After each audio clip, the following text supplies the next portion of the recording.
జనార్దన్ రెడ్డి గారు ఉన్నప్పుడు మళ్ళా అదే 2016 అది అయిపోయింది. 2022లో ప్రిలిమ్స్ నోటిఫికేషన్ వచ్చింది. మన అత్యంత నిజాయితీ పరుడైన పేరున్న జనార్దన్ రెడ్డి గారు చైర్మన్ అయ్యారు. జనార్దన్ రెడ్డి గారు చైర్మన్ అయినాక ప్రిలిమ్స్ జరిగింది కదా. ప్రిలిమ్స్ 1లో మన యాక్చువల్గా జనార్దన్ రెడ్డి గారు కూడా పాస్వర్డ్ తెలవకూడదు. ఓకే, అట్లాంటిది జనార్దన్ రెడ్డి గారి దగ్గర పనిచేసే ఒక అవుట్ సోర్సింగ్ ఎంప్లాయీ వాళ్ళ గర్ల్ ఫ్రెండ్ కి పాస్వర్డ్ ఇస్తే ఆమె పల్లీలు పుట్నాలు అమ్మినట్టు గ్రూప్ 1 ప్రిలిమ్స్ పేపర్లు దొరికినాయి. పల్లీలు అసలు యాక్చువల్ గా టీజీపీఎస్సీ చైర్మన్ కి మాత్రమే తెలవాలి ఆ పాస్వర్డ్. అలాంటి పాస్వర్డ్ ఎవరో మేడం కి తెలుసట, ఆ మేడం కి ఈయనకి తప్ప ఎవరికి తెలియదట. ఆ మేడం దగ్గర నుంచి అటెండర్ కో అవుట్ సోర్సింగ్ పోయింది, అవుట్ సోర్సింగ్ దగ్గర నుంచి గర్ల్ ఫ్రెండ్ కి పోయింది, గర్ల్ ఫ్రెండ్ దగ్గర నుంచి ఆదిలాబాద్ లో ఉన్న పాన్ షాప్ స్కామ్ అంతా బయటకు వచ్చింది. స్కామ్ బయటకు వచ్చింది. జనార్దన్ రెడ్డి గారు రిజైన్ చేసిర్రు. జనార్దన్ రెడ్డి గారు ఏం తప్పు చేసిర్రు అని రిజైన్ చేసిర్రు.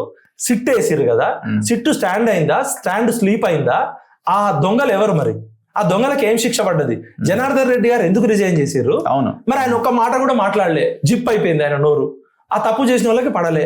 రేవంత్ అన్న వీళ్ళందరినీ పట్టుకుంటా అన్నాడు. మరి 16 నెలల్లో 16 మందిని అరెస్ట్ చేయాలి కదా, గ్రూప్ 1 స్థాయి. అదైపోయింది. ఇంకా నెక్స్ట్ ఇట్లా కాదు, అసలు నీ అమ్మ మామూలోడు కాదు, మహేందర్ రెడ్డిని పట్టుకొచ్చిండు. మహేందర్ రెడ్డి మరి మామూలు పోలీస్ ఆఫీసరా? మహేందర్ రెడ్డి గారిని ఎందుకు పట్టుకొచ్చిండు అంటే సిట్టులో దొంగల్ని పట్టుకురావడానికి పట్టుకొచ్చిండు. ఈ పేపర్ లీక్ పుట్టాలు బల్లాలు అమ్ముతున్నారు కదా, అసలు మహేందర్ రెడ్డి గారికి అప్పటికే సర్వీస్ లేదు. మినిమం 3 to 5 years సర్వీస్ ఉండాలి. ఆయనకు 1 year సర్వీస్ లేని మహేందర్ రెడ్డి గారిని పట్టుకురావడం ఒక తప్పు అయితే, ఇదే టిఆర్ఎస్ పాలనలో మహేందర్ రెడ్డిని పింకీ డ్రాయర్లు పంపించిన చరిత్ర. పింక్ డ్రాయర్లు వేసుకోమని చెప్పారు. మహేందర్ రెడ్డి గారు రేవంత్ రెడ్డి గారిని ఎన్నిసార్లు అవమానించాలో అన్నిసార్లు అవమానించాడు, జైలుకు పంపించాడు. ఫస్ట్ రేవంత్ రెడ్డి అన్న చేసిన తప్పు పని ఏంటంటే మహేందర్ రెడ్డి లాంటి పోలీస్ ఆఫీసర్ తీసుకొచ్చి టీజీపీఎస్సీ లాంటి దానికి పోలీస్ ఆఫీసర్ ఏం చేస్తాడు, లాఠీ ఉంటుంది, తుపాకి ఉంటుంది. నిరుద్యోగులు ఏమన్నా మన జనార్దనో మా స్వాతియో మాకు టీజీపీఎస్ లో అన్యాయం జరిగింది అనగానే ర్యాపిడ్ యాక్షన్ ఫోర్స్ వెళ్ళిపోతుంది. తార్నాకట్టు కేసీఆర్ గారు ఏమో మమ్మల్ని తార్నాకట్టు విద్యానగర్ బంధించిండు, అటు ఇటు రాకుండా. మహేందర్ రెడ్డి గారు ఏమో అశోక్ నగర్ లో క్రాస్ రోడ్ లో ర్యాపిడ్ యాక్షన్ ఫోర్స్ స్పెషల్ పోలీసులు పంపించి అమ్మాయిల్ని కూడా అర్ధరాత్రి ఎత్తుకెళ్ళాడు. ఆయన ఏ రోజు టీజీపీఎస్సీ చైర్మన్ గా పనిచేయలేదు, పోలీస్ ఆఫీసర్ గా పనిచేయలేదు. మహేందర్ రెడ్డి గారు వచ్చినాక జరిగింది ఏంటంటే అసలు ఫస్ట్ ఆ పోస్ట్ ఆయన తీసుకోకూడదు, సెకండ్ ఆ 1 year ఉన్న వాళ్ళని తీసుకోకూడదు. మహేందర్ రెడ్డి గారిని ఎందుకు పెట్టిరు అనే కుట్ర దగ్గర నుంచి స్టార్ట్ అయితేనే జనార్దన్ రెడ్డి చేసిన తప్పులు జరగకుండా గ్రూప్ 1 నోటిఫికేషన్ 503తో వచ్చింది. బయోమెట్రిక్ అని చెప్పి 503 పోస్టులతో ఒక నోటిఫికేషన్ వచ్చింది కదా, 2022లో నోటిఫికేషన్ వచ్చింది. పేపర్ లీకేజ్ తో పోయింది. మళ్ళా ఎగ్జామ్ 503 పోస్టులకి ఇంకొక 60 పోస్టులు యాడ్ చేశారు. నా వయసు 47 ఏళ్ళు సార్. 2 సార్లు లీక్ అయింది. ఒకసారి బయోమెట్రిక్ ఫస్ట్ లీక్ అయిపోయింది, సెకండ్ బయోమెట్రిక్ తీసుకోలేదు. కొంతమంది బయోమెట్రిక్ తీసుకోలేదని 100 మంది ఎగ్జామ్ రాస్తే 110 మంది వచ్చిరని. మరి అది కూడా తప్పే కదా, బయోమెట్రిక్ అన్నారు, కోర్టు కొట్టేసి అయిపోయింది. అక్కడనే అసలు రహస్యం ఉంది. 503తో వచ్చిన నోటిఫికేషన్ అప్పుడు నా వయసు 47 అనుకోండి, మీ వయసు 35 అనుకోండి, అబ్బాయి వయసు 25 అనుకోండి. కొత్తగా 60 పోస్టులు కలిపారు. ఈ 60 పోస్టులకి సపరేట్ నోటిఫికేషన్ ఇవ్వాలి. మేము 13 ఏళ్ల నుంచి ఎదురు చూస్తున్న మాకు ఈ కొత్త పిల్లలతో కాంపిటీషన్ పెట్టడం వల్ల కోర్టు కూడా అదే అన్నది, రీ ఎగ్జామ్ అన్నది కానీ రీ నోటిఫికేషన్ అనలేదు. ఎక్కడ కూడా 2 సపరేట్ నోటిఫికేషన్లను క్లబ్ చేయకూడదు రాజ్యాంగం ప్రకారం. అది రేపటికైనా కోర్టు కొట్టేయచ్చు.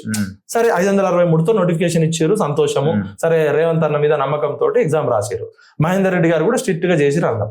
ఇక్కడ ఏమైందంటే ప్రిలిమ్స్ ఎగ్జామ్ లో తెలుగు మీడియం పిల్లలు జనరల్ గా గ్రూప్ 1 ఎక్కువ తెలుగు మీడియం పిల్లలు రాస్తారు.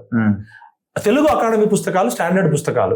ఇప్పుడు యూపీఎస్సీ రాసే వాళ్ళకి ఎన్సీఆర్టీ సిబిఎస్ఈ పుస్తకాలు స్టాండర్డ్ పుస్తకాలు. స్టేట్ పబ్లిక్ సర్వీస్ కమిషన్ రాసేటోళ్ళకి మన స్టేట్ గవర్నమెంట్ ఇచ్చిన పుస్తకాలు, తెలుగు అకాడమీ పుస్తకాలు ప్రామాణికం. 50 ఏళ్ల నుంచి నేను కూడా చదివినా, రాసిన. నేను కూడా కోటి ఉమెన్స్ కాలేజ్లో ప్రొఫెసర్గా పనిచేసిన. చాలా తప్పులు వస్తే గూగుల్, వికీపీడియాలో వచ్చిన వాటిని ప్రామాణికం అని చెప్పారు. గూగుల్లో రఘు గురించి రాయమంటే నా తమ్ముడు, నా అభిమానం అని చెప్పి రఘు గురించి గొప్పగా రాస్తా. విఠల్ని పడనోడు విఠల్ గురించి నెగిటివ్ గా రాస్తారు. వికీపీడియాలో రేవంత్ రెడ్డి గురించి రాయమంటే నెగిటివ్ గా రాస్తారు. వికీపీడియా, గూగుల్ అనేది ఓపెన్ సోర్స్. తెలుగు అకాడమీ అనేది ఆథెంటికేషన్ సర్టిఫికేషన్ ఉన్న, క్వాలిఫైడ్ ఉన్న, వాలిడేషన్ సర్టిఫికేట్. అక్కడనే తెలుగు మీడియం పిల్లలకు అన్యాయం జరిగింది. ప్రిలిమ్స్ లో చాలా తప్పులు వచ్చినాయి. ప్రిలిమ్స్ లో అన్యాయం జరిగింది అంటే దాన్ని బుల్డోజ్ చేసారు. అది అయిపోయింది, ప్రిలిమ్స్ కథ అయిపోయింది. రావాల్సిన దానికన్నా ఎక్కువ మంది వచ్చారు అన్నాం. ప్రిలిమ్స్ అయిపోయిన తర్వాత మెయిన్స్ మహేందర్ రెడ్డి ఈలోపు పోయాడు. మెయిన్స్ ఎగ్జామ్ దిద్దేటప్పుడు కూడా మహేందర్ రెడ్డి ఉన్నాడు ఫస్ట్ స్పెల్లో. మెయిన్స్ అనేది 4 లక్షల మందికి బయోమెట్రిక్ తీసుకున్నారు. ప్రిలిమ్స్ లో క్వాలిఫై అయ్యారు. 31,000 మంది క్వాలిఫై అయ్యారు. ప్రిలిమ్స్ క్వాలిఫై అయ్యారు అంటే కొద్దో గొప్ప నాలెడ్జ్ ఉన్న వాళ్ళే క్వాలిఫై అవుతారు. 1:50 తీసుకున్నారు. 1:100 తీసుకోమని మా పిల్లలు అడిగారు. లేదు 1:50 తీసుకున్నారు.